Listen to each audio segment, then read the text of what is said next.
আসসালামু আলাইকুম। আমি দুদিন আগে আপনাদেরকে একটা আলোচনায় জানিয়েছি যে এই যে জুলাই সনদ, গণভোট, তারপরে অন্তর্বর্তীকালীন সরকারের প্রায় সোয়াশো অধ্যাদেশ, 132টা 33 অধ্যাদেশ, এগুলো শেষ পর্যন্ত আদালতে করাবে।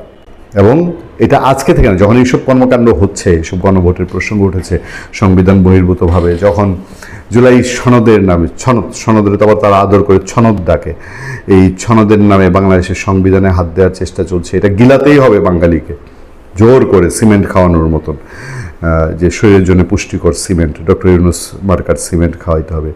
ওই সিমেন্টের মতন খাওয়ানোর জন্যে এখন আবার ওইটার যে সাকি বলে না, সাকি বলে, কেউ আবার খেদমতগার বলে। বিয়ে শাদিতে দেখেন না যে যারা বাড়ে তাদের আবার খাওয়া দাওয়া থাকে, এরকম এই বাড়ার কাজটা দিয়ে গেছে বিএনপিকে, বাঙালিকে খাওয়ানোর জন্য। এইসব জিনিস আদালতে উঠবে, আদালতে চ্যালেঞ্জ হবে। এইটা আমাদের কথা না, এটা বাংলাদেশের বড় বড় সংবিধান বিশেষজ্ঞ যারা, আইনজ্ঞ যারা, তারা দীর্ঘ সময়ে বিভিন্ন জায়গায়, আপনারা টেলিভিশনে দেখে আসছেন, টকশোতে দেখে আসছেন, আমাদের এখানে যারা শো করছেন তারাও বলে আসছেন, শুধু জুলাই সনদ, গণভোট বা এই সরকারের, ইউনূস সরকারের প্রজ্ঞাপনগুলো নয়, সেই সাথে আন্তর্জাতিক অপরাধ ট্রাইব্যুনালের কর্মকাণ্ড, অনেক কিছুই চ্যালেঞ্জে পড়তে পারে সামনে আইনের শাসন, সুশাসন প্রতিষ্ঠা হলে।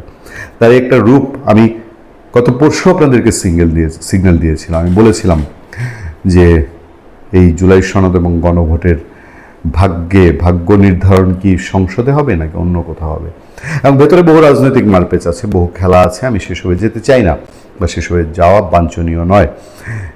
আমাদের কাছে সবশেষ খবর আপনারা অলরেডি পেয়েছেন বোধহয়, গণভোটের ফল বাতিল চেয়ে রিটের আদেশ মঙ্গলবার। শক্তিশালী কয়েকজন আইনজীবী এটা করেছেন। এটা জানতেন একজন গিয়ে খালি নাম ফুটানোর জন্য করেননি।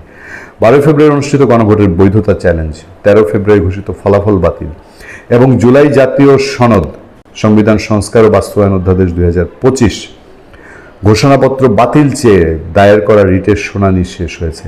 এ বিষয়ে আদেশ ঘোষণার জন্য মঙ্গলবার 3 মার্চ দিন নির্ধারণ করেছে হাইকোর্ট। মানে আমি যখন এই আলোচনা করছি 2 মার্চ রাতের বেলায়, আর 12 থেকে 14 ঘন্টার মধ্যেই আপনারা জানতে পারবেন এই মামলার কোন দিকে যাচ্ছে। খুব হঠাৎ করেই মিরাকেল কিছু, আইনজ্ঞদের সঙ্গে আমাদের যে আলোচনা হয়েছে, হঠাৎ করে মিরাকেল কিছু ঘটে যাচ্ছে নট দ্যাট, তবে এটা একটা প্রক্রিয়া। অনেক কিছু নির্ভর করবে শক্তিশালী জায়গাগুলোর, তাদের সম্মতি অসম্মতির উপরে। গত 12 ফেব্রুয়ারি অনুষ্ঠিত গণভোটের বৈধতা চ্যালেঞ্জ ও 13 ফেব্রুয়ারি ঘোষিত গণভোটের ফল বাতিল চেয়ে হাইকোর্টে রিট দায়ের করা হয়েছে। রিটে জুলাই সনদ ঘোষণাপত্র বাতিল চাওয়া হয়েছে। রিটে প্রধান নির্বাচন কমিশনার, মন্ত্রী পরিষদ সচিব, আইন মন্ত্রণালয়ের সচিবকে বিবাদী করা হয়েছে। গত 17 ফেব্রুয়ারি হাইকোর্টের সংশ্লিষ্ট শাখায় সুপ্রিম কোর্টের আইনজীবী এবিএম আতাউল মজিদ তৌহিদ জনস্বার্থে এই রিট দায়ের করেন। রিটে উল্লেখ করা হয়, গণভোট প্রক্রিয়ায় বিভিন্ন ধরনের অনিয়ম ও বিধি লঙ্ঘন হয়েছে। এসব কারণে গণভোটের ফলাফল যথাযথ ও বৈধ নয় বলে দাবি করা হয়। রিটকারীর দাবি, হাইকোর্ট যেন গণভোটের ফলাফল বাতিল করে দেন এবং নির্বাচনী প্রক্রিয়াকে পুনর্বিবেচনার নির্দেশ দেন। খুবই শক্তিশালী আবেদন।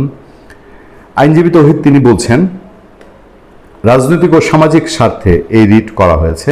জনগণের সুষ্ঠু ও ন্যায্য গণভোটের অধিকার সুরক্ষিত রাখতেই এই পদক্ষেপ নেওয়া হয়েছে। তিনি আরও বলেন, গণভোট প্রক্রিয়া যদি অনিয়মযুক্ত না হয় তবে তার ফলাফলও বৈধ বলে গণ্য হতে পারে না। গণভোটের প্রক্রিয়া যদি অনিয়মযুক্ত না হয়। আচ্ছা, রিটে নির্বাচন কমিশনারকে এ বিষয়ে বিস্তারিত প্রতিবেদন দাখিলের নির্দেশ দেওয়ার আবেদন জানানো হয়েছে।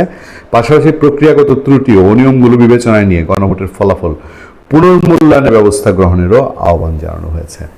রিটে আরও উল্লেখ করা হয়, গণভোট ও ফলাফল ঘোষণা পুরো প্রক্রিয়ায় স্বচ্ছতা ও ন্যায্যতা নিয়ে গুরুতর প্রশ্ন রয়েছে। আমি শুধু এইটুকুই বলবো দর্শক, খেলা বহুদূর বাকি। খুব চাইলেই যে বাঙালিকে সিমেন্ট খাওয়ায় দিতে পারবে সেটা বোধহয় এতটা সহজ না। ভালো থাকবেন, সুস্থ থাকবেন। আপনার সাথে আমি আতিক রহমান, পুরুলিয়া।